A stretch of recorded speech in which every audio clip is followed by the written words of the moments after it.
Jadi tongkat komando ini sering dibawanya untuk, orasi, untuk memimpin kegiatan atau segala macam itu teman-teman. Nah, jadi tongkat komando ini terbuat dari kayu dari Pegunungan Kalak, ukurannya 30 sampai 40 sentimeter.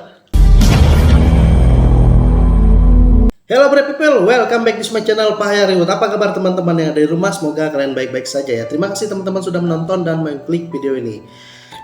Gimana teman-teman? Oke, kita akan melanjutkan di kursi horor di channel Pahayariwut teman-teman. Kali ini kita akan membahas benda pusaka. Jadi benda pusaka ini yang telah bersama presiden pertama kita teman-teman. Jadi siapa dia presiden pertama kita? Tentunya teman-teman sudah tahu, yaitu Bapak Insinyur Soekarno, atau juga disebut nama aslinya Kusno Sastrodihardjo. Wafat 21 Juni 1970 dan banyak jasa-jasanya terlebih untuk kemerdekaan kita Indonesia. Namun di balik itu teman-teman, dia mempunyai beberapa pusaka yang dipercaya orang-orang pintar yang melihat itu dia dilindungi oleh pusaka. Namun sebenarnya Bapak Presiden Soekarno ini tidak suka hal-hal yang seperti itu. Dia tidak mempercayai ya, karena dia sedikit modern teman-teman. Dipercaya oleh orang lain bahwa benda-benda itu yang dapat melindungi dia sampai Belanda pun kocar-kacir. Bahkan dia berkarisma karena memiliki benda-benda tersebut. Apa saja? Yang pertama yaitu peci hitam. Nah, peci hitam ini yang sering dipakai Bapak Soekarno kemana-mana ini merupakan dapat dia ya, waktu dia kunjungan ke Mesir teman-teman. Nah, jadi waktu kunjungan ke Mesir ini dia diteriaki oleh orang-orang Mesir itu Ahmad, Ahmad, Ahmad. Jadi namanya di sana itu Ahmad Soekarno. Nah, setelah beberapa kemudian waktu dia pulang ke Indonesia, ada Kiai NU mengatakan bahwa Ahmad itu ialah memberi suatu keberkahan teman-teman. Nah, jadi PC itu ada tulisannya Ahmad.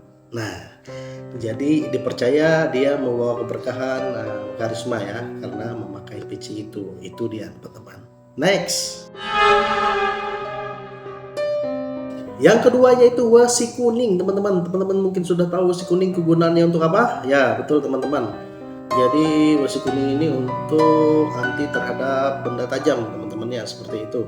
Dan beliau ini memiliki itu teman-teman. Tiap dibawanya itu diselipkannya di balik bajunya. Jadi dia simpan di balik bajunya. Bukan wasi kuning biasa ya. Jadi wasi kuningnya ini dapat disamakan kesaktiannya dengan oleh Adipati Minak Jinggo teman-teman, ketika melawan pasukan Majapahit untuk mengawini Ratu Majapahit Dwi Suito. Benda tersebut dapat melindungi Soekarno dari mara bahaya.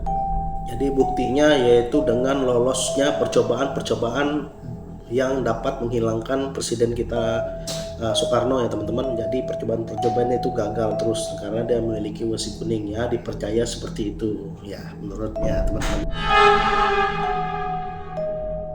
Yang ketiga yaitu tongkat komando. Nah, kalau ini teman-teman udah pasti tahu ya. Jadi tongkat komando ini sering dibawanya untuk orasi, untuk memimpin kegiatan atau segala macam itu teman-teman. Nah, jadi tongkat komando ini terbuat dari kayu dari Pegunungan Kalak, ukurannya 30 sampai 40 cm. Beliau ini juga selain tongkat komando ya banyak keris ya, ada keris-keris pusaka keris ini, namun ada juga yang dari Bali yang pernah teman-teman dengar ya. Jadi dipercaya dengan dia memakai ini dia dapat dilindungi oleh dapat melindungi dia dan memimpin Indonesia sampai pada masanya pada saat itu ya teman-teman. Presiden Indonesia itu sebenarnya pada zaman tahun-tahun segitu memang cukup berbahaya ya, pemimpin seorang negara ya. Nah, namun Pak Soekarno ini membantah langsung hal-hal klinik ataupun yang benda-benda yang dia milikinya itu. Dia menyukainya karena seni saja, teman-teman. Nah, seperti itu. Yaitu tongkat monyet. Jadi kenapa disebut tongkat monyet? Karena bentuk dari kepala tongkat ini seperti monyet. Nah, beliau ini dapat waktu didapatnya di daerah ND, teman-teman. Nah, jadi pada saat itu pernah orang melihat bahwa Soekarno ini mengarahkan tongkat itu ke wajah seorang Belanda. Jadi orang Belanda itu seperti memanut saja ya, mengerti saja ya, karena dia memakai tongkat itu dipercaya sebagai karismatik teman-teman. Nah itu dia. Selanjutnya yaitu batu merah delima. Nah mungkin ini batu merah delima yang dimiliki Bapak Soekarno ini memang cukup asli ya teman-teman. Jadi dipercaya ini sangat mudah mengalahkan musuh-musuhnya ya, memiliki batu delima ini, dan juga dia memiliki karismatik ketika memakai batu delima ini teman-teman. Nah namun informasinya batu delima ini telah hilang. Ada yang mengatakan bahwa cincin atau batu merah delima yang dimiliki Pak Soekarno ini diambil kembali oleh Kanjeng Ratu. Pada saat itu Kanjeng Ratu ini berperang dan dia mengambilnya itu. Nah ceritanya seperti itu teman-teman. Nah bagaimana teman-teman, apakah teman-teman percaya mengenai hal-hal ini, atau memang Bapak Presiden kita ini sangat suka mengkoleksi saja ya hal-hal seni-seni Indonesia ini, namun dia tidak mempercayai hal-hal seperti itu, atau dia mengatakan itu secara ucapan, secara dalam dirinya mungkin dia mengamalkan, kita tidak tahu teman-teman. Oke, terima kasih teman-teman ya. Nah komen di bawah jika teman-teman memiliki salah satu benda ini, dan terima kasih juga teman-teman sudah menonton. See you in the next video.